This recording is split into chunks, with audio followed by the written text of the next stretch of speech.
இயேசுவே உமக்கு நன்றி, இயேசுவே உமக்கு புகழ், இயேசுவே உமக்கு ஆராதனை. அன்பின் ஆவியானவரே, 70 வருடங்களாக ஆண்டவரே, நீர் என்னை படைத்த நாள் முதல் இன்று வரை பாதுகாத்து வந்தீரே, உமக்கு நன்றி செலுத்துகிறேன் அப்பா. எங்கள் ஆயுட்காலம் 70, வலிமை மிகுந்தோருக்கு 80 என்று சொல்லி சங்கீதம் 90:10 வாசிக்கிறோம். எங்கள் ஆயுட் நாட்களை ஒவ்வொரு ஆண்டும் புதுப்பிக்கிறீர் சுவாமி, எங்களுக்கு கூட்டி கொடுக்கிறீர் ஆண்டவரே. எங்கள் ஆயுட் நாட்கள் உங்களுடைய சமூகத்தில் ஒவ்வொரு நாளும் அதிகமாகி கொண்டு வருகிறதப்பா. உம்மோடு இணைந்து வாழும் பொழுது கிறிஸ்துவுக்குள் வாழும் எனக்கு எப்போதும் வெற்றி உண்டு என்ற சிந்தனையோடு, கிறிஸ்துவுக்குள் வாழும் எனக்கு எப்போதும் வெற்றி உண்டு, வெற்றி உண்டு, வெற்றி உண்டு, வெற்றி உண்டு, எப்போதும் வெற்றி உண்டு. கிறிஸ்துவுக்குள் வாழும் எனக்கு எப்போதும் வெற்றி உண்டு. கிறிஸ்துவுக்குள் வாழும் எனக்கு எப்பொழுதும் வெற்றியை தருகிறார். நான் பிறந்த நாள் முதல் இந்நாள் வரை நீர் என்னை ஆதரித்து வந்தீரே. நான் பிறந்த நாள் முதலாய் இந்த நாள் வரையிலும் ஆதரித்து வந்தீரே, ஆறுதல் தந்தீரே. நான் பிறந்த நாள் முதலாய் இந்த நாள் வரையிலும் ஆதரித்து வந்தீரே, ஆறுதல் தந்தீரே.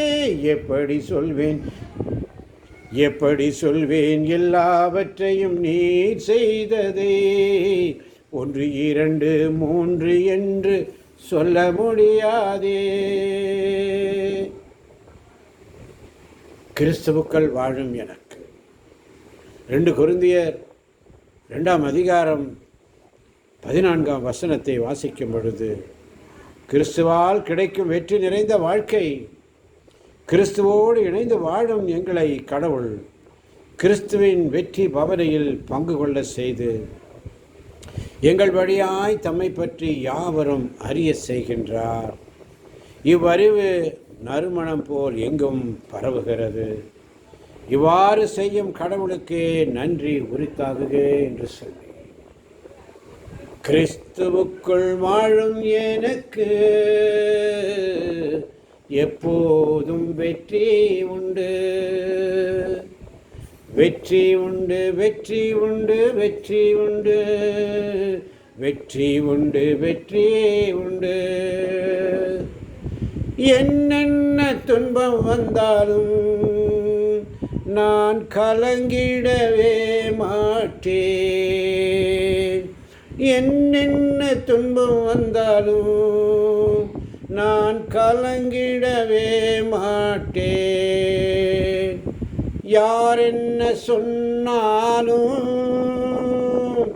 யார் என்ன சொன்னாலும் நான் சோர்ந்து போக மாட்டேன்.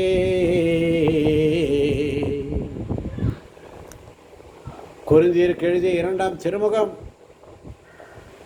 4ஆம் அதிகாரம் 4 முதல் உள்ள வசனங்களை நாம் வாசிக்கும் பொழுது, இவ்வுலகின் தெய்வ நம்பிக்கை கொண்டிராதோரின் அறிவுக்கு கண்களை குருடாகிவிட்டது. இவ்வுலகின் தெய்வம் நம்பிக்கை கொண்டிராதோரின் அறிவு கண்களை குருடாக்கிவிட்டது. எனவே அவர்கள் கடவுளின் சாயலாய் விளங்கும் கிறிஸ்துவின் மாட்சி பொருந்திய நற்செய்தி ஒளியை காண முடிவதில்லை. கிறிஸ்துவின் நற்செய்தி ஒளியை காண முடிவதில்லை. ஆம் அன்பார்ந்தவர்களே, கிறிஸ்துவின் நற்செய்தி ஒளியை காண 2 கொரிந்தியர் 4:3 சொல்லுகிறது, நாங்கள் அறிவிக்கும் நற்செய்தியை அழிவுறுவோருக்கே அன்றி வேறு எவருக்கும் மறைக்கப்பட்டிருக்கவில்லை. என்னென்ன துன்பம் வந்தாலும் நான் கலங்கிடவே மாட்டேன்.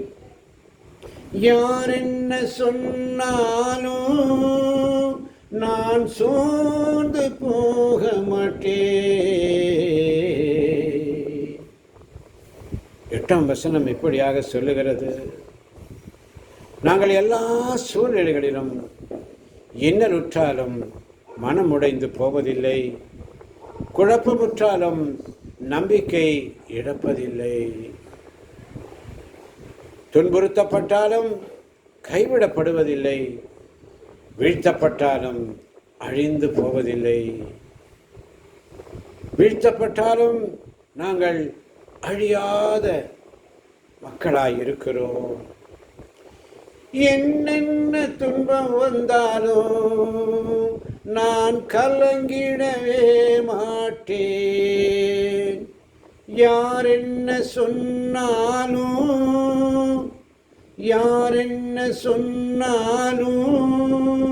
நான் சோர்ந்து போக மாட்டேன். கிறிஸ்துவுக்குள் வாழும் எனக்கு எப்போதும் வெற்றி உண்டு.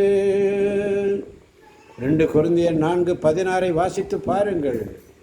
எங்கள் உடல் அழிந்து கொண்டிருந்தாலும் எங்கள் உள்ளார்ந்த இயல்பு நாளுக்கு நாள் புதுப்பிக்க பெற்று வருகிறது. எனவே நாங்கள் மனம் தளருவதில்லை. நாங்கள் அடையும் இன்னல்கள் மிக எளிதில் தாங்கக்கூடியவை. அவை சிறிது காலம் தான் நீடிக்கும், ஆனால் அவை ஈடு இணையற்ற மாட்சியை விளைவிக்கின்றன.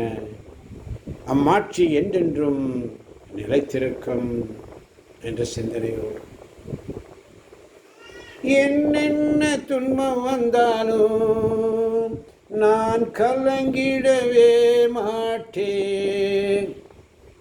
யார் என்ன சொன்னாலும்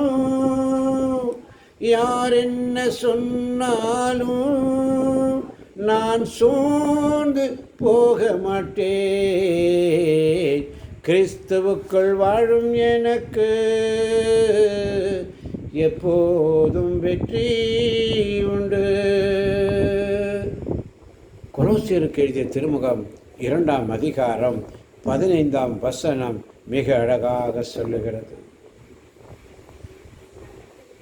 சாத்தானின் அதிகாரம் எல்லாம் என் நேசர் பறித்து கொண்டார், சிலுவையில் அறைந்து விட்டார், காலாலை மிதித்து விட்டார்.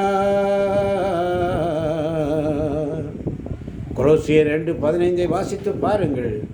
தம் சிலுவையினால் கிடைத்த வெற்றியால் ஆட்சியாளர் அதிகாரம் கொண்டோர் ஆகியோரின் படை கலன்களை கிறிஸ்து பிடுங்கிக் கொண்டு அவர்களை இகழ்ச்சிக்குள்ளாருமாறு ஊர்வலமாக இழுத்து சென்றனர் என்று சொல்லி,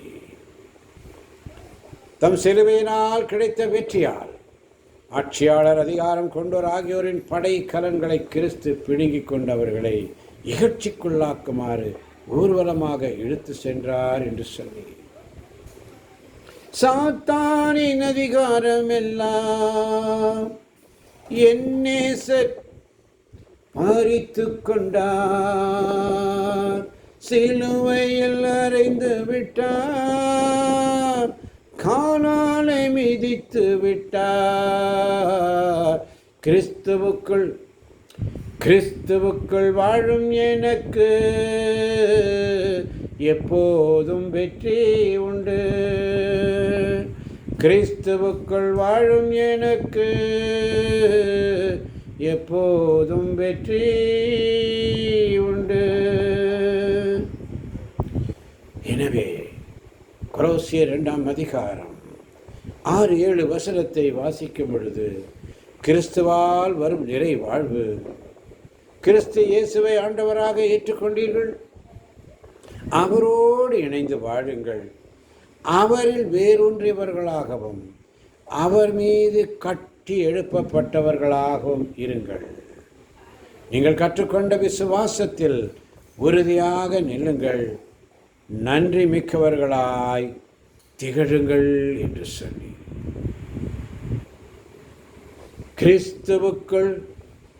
கிறிஸ்துவுக்குள் வாழும் எனக்கு எப்போதும் வெற்றி உண்டு. கிறிஸ்துவுக்குள் வாழும் எனக்கு எப்போதும் வெற்றி உண்டு. வெற்றி உண்டு, வெற்றி உண்டு, வெற்றி வெற்றி வெற்றி வெற்றி உண்டு. வெற்றி உண்டு, வெற்றி உண்டு, வெற்றி வெற்றி வெற்றி உண்டு.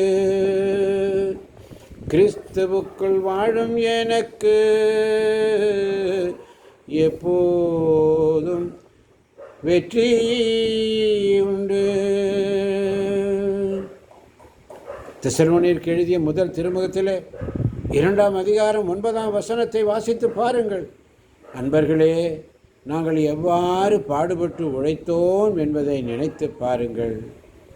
உங்களுள் எவருக்கும் சுமையாய் இராதபடி எங்கள் பிழைப்புக்காக ராப்பகலாய் வேலை செய்து கொண்டே கடவுளுடைய நற்செய்தியை உங்களுக்கு பறைசாற்றினோம் என்ற சிந்தனையோடு இம்மட்டும் உதவின தேவன், கடந்த 71 ஆண்டுகளாக என்னை வழிநடத்தின தேவன், இந்த மாதத்தின் கடைசி நாள் இத்தனை ஆண்டுகள் எனக்கு வலிமை தந்து ஒவ்வொரு நாளும் என்னை கரம் பிடித்து நடத்தி வழி நடத்தினீரே.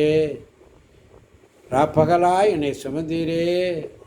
உமக்கு எப்படி நன்றி சொல்லுவேன் ஆண்டவரே. நன்றியோடு உம்மை ஸ்துதிக்கிறோம் ஆண்டவரே. நன்றியோடு உம்மை ஸ்துதிக்கிறேன் ஆண்டவரே. ஒவ்வொரு நாளும் நாங்கள் எவ்வாறு பாடுபட்டு உழைத்தோம் என்று எவருக்கும் சுமையாயிராதபடி கடவுளுடைய நற்செய்தியை பரப்ப செய்தீரே.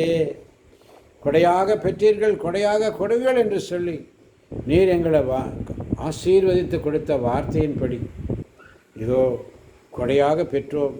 கொடையாக கொடுக்க நாங்கள் பயனற்ற பணியாளர்கள், எங்கள் பணியை செய்தோம் என்று சொல்லுங்கள் என்று சொல்லி நாங்கள் வேதத்திலே வாசிக்கிறோம் ஆண்டவரே. நாங்கள் பயனற்ற பணியாளர்கள், எங்கள் பணியை செய்தோம் என்று சொல்லி ஆசீர்வதியும், எம்மை ஆசீர்வதியும், ஆசீர்வதியும், எம்மை ஆசீர்வதியும், ஆசீர்வதியும், எம்மை ஆசீர்வதியும், ஆசீர்வதியும், எம்மை ஆசீர்வதியும். இயேசு கிறிஸ்துவே ஆசீர்வதியும், ரட்சிக்கின்ற தெய்வமே ஆசீர்வதியும். இயேசு கிறிஸ்துவே ஆசீர்வதியும், ரட்சிக்கின்ற தெய்வமே ஆசீர்வதியும்.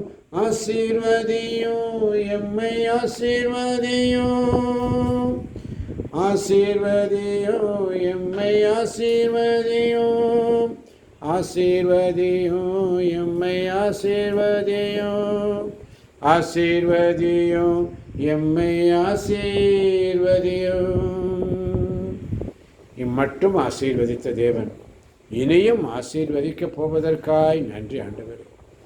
ஒவ்வொரு ஆண்டுகளையும் தந்து புதிய புதிய கிருபைகளை தந்தீரே. எத்தனை பாசம் என்மேல், எத்தனை அன்பு என்மேல் ஆண்டவரே. அதற்கு நான் என்ன ஈடு தருவேன்? அதற்கு ஈடு நான் என்ன தருவேன் ஆண்டவரே? எத்தனை பாசம் என்மேல், எத்தனை அன்பு என்மேல், அதற்கு ஈடு என்ன தருவேன் நான்? அதற்கு ஈடு என்ன தருவேன் நான் தனிமையின் பாதையில்? தகப்பனே உன் தோளில் சுமப்பதை நான் மறப்பேனோ? சுமப்பதை நான் மறப்பேனோ? தனிமையின் பாதையில் தகப்பனே உன் தோளில் சுமந்ததை நான் மறப்பேனோ? சுமப்பதை நான் மறப்பேனோ? எத்தனை பாசம் என்மேல், எத்தனை அன்பு என்மேல், அதற்கு ஈடு என்ன தருவேன் நான்? அதற்கு ஈடு என்ன தருவேன் நான்? அதற்கு ஈடு என்ன தருவேன் நான்?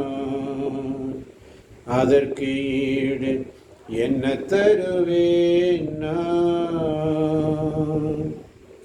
என்ன தருவேன் ஆண்டவரே? என்ன தருவேன் ஆண்டவரே? ஆமாண்டவரே, கொலோசியர் 1:28 சொல்லுகிறது, கிறிஸ்துவை பற்றியே நாங்கள் அறிவித்து வருகிறோம். கிறிஸ்துவோடு இணைந்து ஒவ்வொருவரும் முதிர்ச்சி நிலை பெறுமாறு ஒவ்வொருவருக்கும் அறிவுரை கூறி முழு ஞானத்தோடு கற்பித்து வருகிறோம். கொலோசியர் 1:29 வாசித்து பார்க்கும் பொழுது, இதற்காகவே வல்லமையோடு என்னுள் செயல்படும் அவருடைய ஆற்றலுக்கு ஏற்ப வருந்தி பாடுபட்டு உழைக்கிறேன் என்று சொல்லி, கொலோசியர் 1:25 வாசித்து பாருங்கள். என் மூலம் இறை வார்த்தையை முழுமையாக உங்களுக்கு வழங்கும் பொறுப்பை கடவுள் எனக்கு கொடுத்தார். எனவே நான் திருத்தொண்டனானேன். என் மூலம் இறை வார்த்தை முழுமையாக உங்களுக்கு வழங்கும் பொறுப்பை கடவுள் எனக்கு கொடுத்தார். எனவே நான் திருத்தொண்டனானேன். நான் வழங்கும் இறை வார்த்தை ஊழி ஒழியாக தலைமுறையாக மறைந்திருந்த இறை திட்டத்தை பற்றியது. அத்திட்டம் இப்பொழுது இறை மக்களுக்கு வெளிப்படுத்தப்பட்டிருக்கிறது என்று சொல்லி, ஆண்டவரே, என்னையும் தெரிந்தெடுத்து உடைய ஊழியத்தை செய்து வைக்கிறீரே. ஒவ்வொரு நாளும் உடைய பாடல்களை பாட வைக்கிறீரே. வேத வசனங்களை தியானிக்க முடியும், வேத வசனங்களை அறிவிக்க முடியும், வேத வசனங்களை மற்றவர்களுக்கு எடுத்து சொல்லக்கூடிய பாக்கியத்தை தந்தீரே ஆண்டவரே. இத்தனை ஆண்டுகளாக நீர் எனக்கு கொடுத்த பாக்கியம், என்னை போஷித்து ஒவ்வொரு நாளும் வழிநடத்தி வந்தீரே. இந்த இறுதி நாளிலே, இந்த மாதத்தின் கடைசி நாள், அந்த மாதத்தின் கடைசி நாளிலே உமக்கு நான் எப்படி நன்றி சொல்லுவேன், எப்படி நன்றி சொல்லுவேன் என்று சொல்லி நன்றி சொல்லுகிறேன், நன்றி சொல்லுகிறேன். நன்றி நன்றி ராஜா, நன்றி ராஜா, நன்றி ராஜா, நன்றி ராஜா, நன்றி ராஜா. நன்றி சொல்லுகிறேன் ஆண்டவரே. நாட்களை ஒவ்வொரு ஆண்டும் நீர் புதுப்பித்து வருகிறீரே. ஒவ்வொரு ஆண்டும் நீர் என்னுடைய நாட்களை கூட்டி புதுப்பித்து வருகிறீரே. எத்தனை பாசம் என்பேன், அதற்கு ஈடு நான் என்ன தருவேன் ஆண்டவரே? இதை கேட்கின்ற ஒவ்வொரு பிள்ளைகளையும் உம்முடைய கரத்தில் ஒப்பு கொடுக்கிறேன். அவர்களை ஆசீர்வதியுங்க, பலப்படுத்துங்கப்பா. இன்னும் தூய் ஆவியின் வல்லமையோடு நாங்கள் இறை வேண்டல் செய்யவும், இறை வார்த்தையை அறிவிக்கவும் எங்களுக்கு ஒவ்வொரு நாளும் புது பலன் தாரும் ஆண்டவரே. புது பலனை தாரும் ஆண்டவரே. உம்முடைய புது பலன் எங்களுக்குள் இருந்தால் நாங்கள் சோர்வடைய மாட்டோம் அப்பா, சோர்ந்து போக மாட்டோம் ஆண்டவரே. சோர்ந்து போகாதே என்று சொல்லி, சோர்ந்து போகாதே நீ, சோர்ந்து போகாதே, அதி சீக்கிரத்தில் நீங்கிவிடும் இந்த லேசான உபத்திரவம். சோர்ந்து போவதில்லை, நாங்கள் சோர்ந்து போவதில்லை, சோர்ந்து போவதில்லை, நாங்கள் சோர்ந்து போவதில்லை. கிறிஸ்துவுக்குள் வாழும் எனக்கு எப்போதும் வெற்றி உண்டு. கிறிஸ்துவுக்குள் வாழும் எனக்கு எப்போதும் வெற்றி உண்டு, வெற்றி உண்டு, வெற்றி உண்டு, வெற்றி உண்டு. ஆண்டவர் நன்றியோடு சுதிக்கிறோம், நன்றியோடு சுதிக்கிறோம், நன்றியோடு சுதிக்கிறோம். அப்பா, இந்த புதிய ஆண்டினை தந்தீரே, உமக்கு நன்றி ஆண்டவரே. புதிய ஆண்டினை நீர் தரப்போவதற்காய் நன்றி ஆண்டவரே. என் நாட்களை கூட்டி ஒரு வருடம் முழுவதும் தந்தீரே. இந்த புதிய ஆண்டை தரப்போவதற்காய் நன்றி ஆண்டவரே. உம்முடைய சித்தத்தின்படி நான் செயல்பட என் மூலம் இறை வார்த்தையை முழுமையாக உங்களுக்கு வழங்கும் பொறுப்பை கடவுள் எனக்கு கொடுத்தார். எனவே நான் திருத்தொண்டனானே என்று தூய பவுல் சொல்வதை போல நான் வழங்கும் இறை வார்த்தை ஊழி ஊழியாக தலைமுறை தலைமுறையாக மறைந்திருந்த இறை திட்டத்தை பற்றியது. அத்திட்டம் இப்பொழுது இறை மக்களுக்கு வெளிப்படுத்தப்பட்ட இதோ என்னை தெரிந்தெடுத்தீரே. தன் முன்குறித்து வைத்தோரை நீர் அழைத்து, தன் முன்குறித்து வைத்தோரை நீர் என்னை அழைத்து, என்னையும் அழைத்து உம்முடைய பணியை செய்ய வைத்தீரே. மக்கள் நன்றி ராஜா. ஆசீர்வதியும் பலப்படுத்தும். இதை கேட்கின்ற ஒவ்வொரு பிள்ளைகளையும் நாங்கள் தொடர்ந்து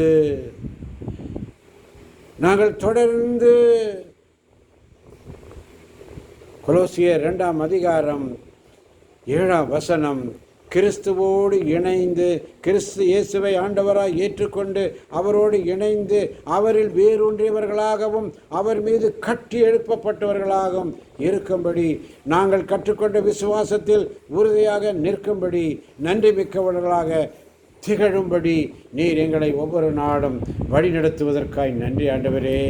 இதை கேட்கின்ற ஒவ்வொரு பிள்ளைகளையும் ஆசீர்வதியும் பலப்படுத்தும். இயேசுவின் நாமத்தில் பிதாவே, ஆமேன், ஆமேன், ஆமேன். இயேசுவே மக்கு நன்றி, இயேசுவே மக்கு மாத்திரம் நன்றி, இயேசுவே மக்கு மாத்திரம் நன்றி. ஹல்லேலூயா, ஹல்லேலூயா, ஹல்லேலூயா, ஹல்லேலூயா, ஹல்லேலூயா, ஹல்லேலூயா. ஆமேன், ஆமேன், ஆமேன்.